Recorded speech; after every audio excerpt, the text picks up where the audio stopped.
We are finally back with more Pokemon Versus. After the announcement of Pokemon Legends CA, we feel so much pumped and ready to go. It's good to be back making more stuff like this, so let's begin right away.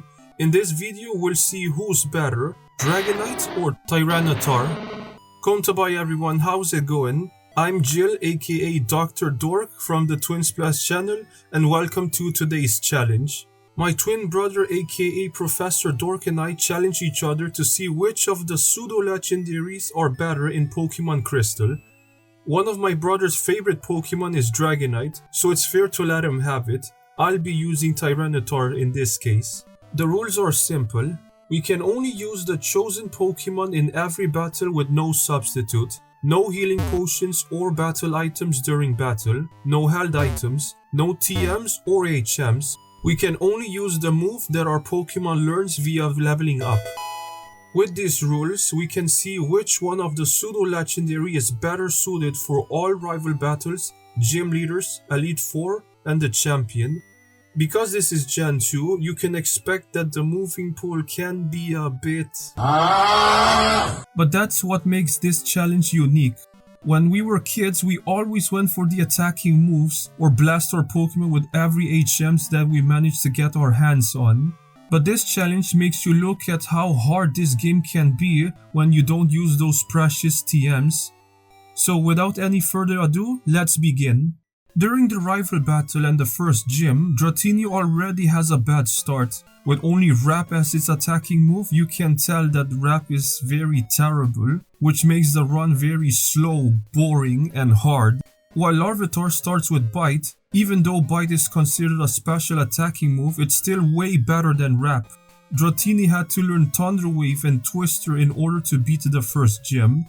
Larvitar struggles a bit with Mud Slap, but thanks to Sandstorm, I managed to beat the first gym with ease, while Dratini lost the first rival battle and had to resort to grind in order to beat the first gym. We can easily say that the first round goes to Larvitar.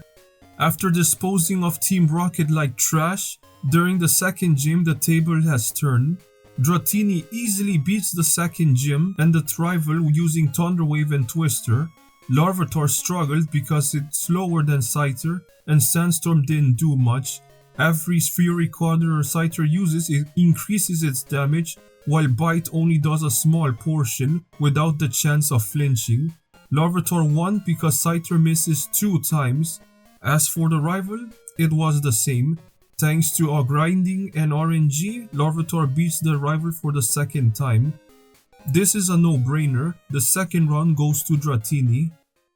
Now here comes the third gym, which is supposed to be one of the hardest battles in the game because of that bulky cow, but for both Larvitar and Dratini, it's basically a walk in the park. Larvitar is rock and ground type, which makes rollout useless, and because Larvitar is female, Miltank can't use Attract, and Dratini only used 2 Dragon Rage and it was over. Because both did so well, I'll say it's a draw. For now, everything is going good so far. Both Larvitar and Dratini are neck and neck. So let's see how it goes on the next rival battle. For Dratini, now evolving to Dragoneer, everything went smoothly. But for Larvitar, no matter what it does, Larvitar can't win without some grinding. At level 29 and with luck, Larvitar now evolving into Pupitar won both the rival battle and the gym leader. Because Larvitar and Pupitar is 4 times weakness to water, this makes the run extra hard for the rival battle, and since it's slower than Gengar, it also has a disadvantage against the gym leader.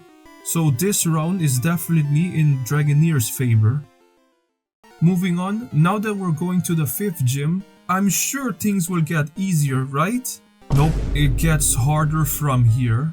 Dragoneer lost a few matches thanks to unfortunate RNG, but after a while he secured the win. Unfortunately for Pupitar, the battle was almost impossible. No matter what happens, Poliwrath always uses Surf, and it always leads to one-hit KOs. I had to come up with the perfect strategy to win, but this strategy also depends on RNG, which makes the run unpredictable and it could lead to multiple failures before winning. I had to have a run where Primeape didn't attack, Poliwrath flinches, and Pupitar would stand one surf in order to win. This took too much time, too much resets, and for that Dragonair win this round, no questions asked. Next is the Steel type gym, and all I can say that this gym is brutal with a capital B. Both Dragonair and Pupitar had a hard time dealing with this gym, especially Steelix. This steel snake looking thing is a monster, you can't paralyze it, bulky as hell, and hits harder than you hitting your toe on a piece of furniture. For Dragonair, it took a while, but after so many tries, it finally managed to beat the gym.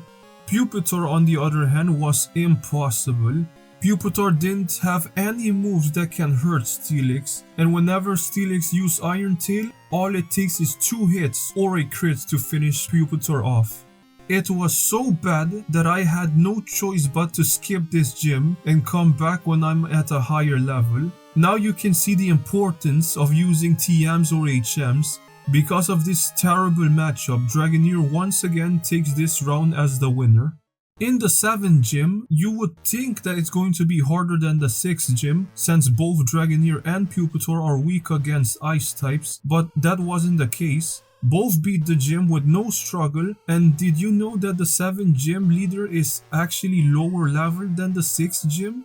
After all these years, I didn't even notice until this day, and for that I would say it's a draw. While Dragonair continues its journey, Pupitar cannot proceed with the story until it defeats the 6th gym, so I had no choice but to grind and grind and grind until level 50, but that still wasn't enough to beat Steelix.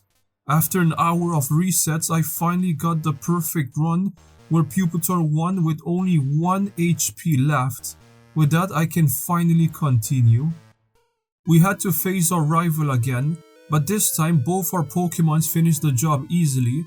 After that nothing else important happened, so let's just continue.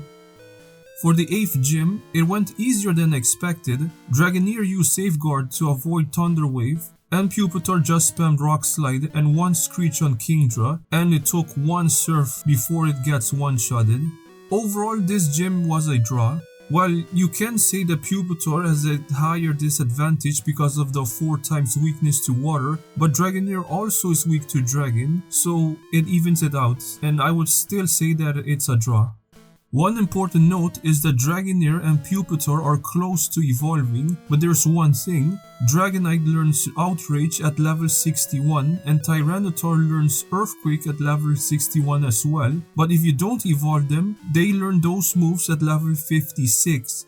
So, in order to get those moves early on, we had to stop evolving at level 55 and let them evolve at level 56 so that they can learn those respective powerful moves, which will be useful later on. With all 8 gym badges collected, it's time to go to the Pokemon League, but before that we had to face our rival for the last time, and it was over before it began. Well, it's time to go against the Elite Four and the champion. Here's the stats, moves, and level for both Dragonite and Tyranitar. After doing some preparation, both of us are ready to face off our final challenge. After a long journey of grinding, losing, and leveling up and more, we can finally determine in this final challenge which of these 2 pseudo-legendaries are the best of the best.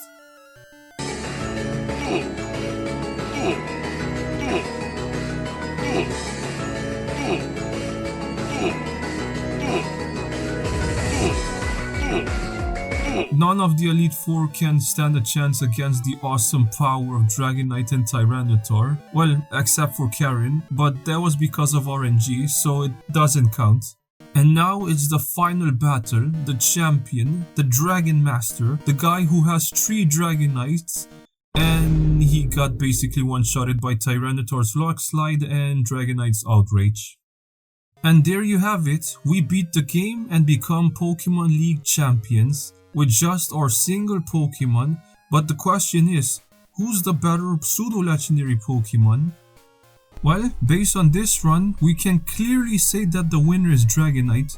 Being a dragon type, the Dragonite line had no issue with type advantage until reaching the 7th and 8th gym, but Larvitar suffers difficulty the moment that the game started. 5 out of the 8 gym have a super effective move against Larvitar and Pupitar, and water being a common type, that's 4 times weakness against it, making this very much harder to complete the game. As soon as Pupitar evolves into Tyranitar, the game becomes much easier, but that's when you're at the end of the game. While Dragonite has a great moveset such as Thunder Wave and Safeguard to paralyze the opponents while protecting itself from status effects. So sorry T-Tar fans, but in this Pokémon Crystal vs challenge, the best pseudo-legendary Pokémon goes to Dragonite. Thank you guys for watching. It's great to be back after a while. We did not expect this to be the end result. We did a playthrough before using TMs and HMs, but then you can clearly see how easy the game gets. So we've decided to try it again without using any TMs or HMs, and that's when we noticed the difficulty spike. That's how we got this inspiration to continue this challenge and see how it goes for other Pokemon, especially when your move pool can look like this.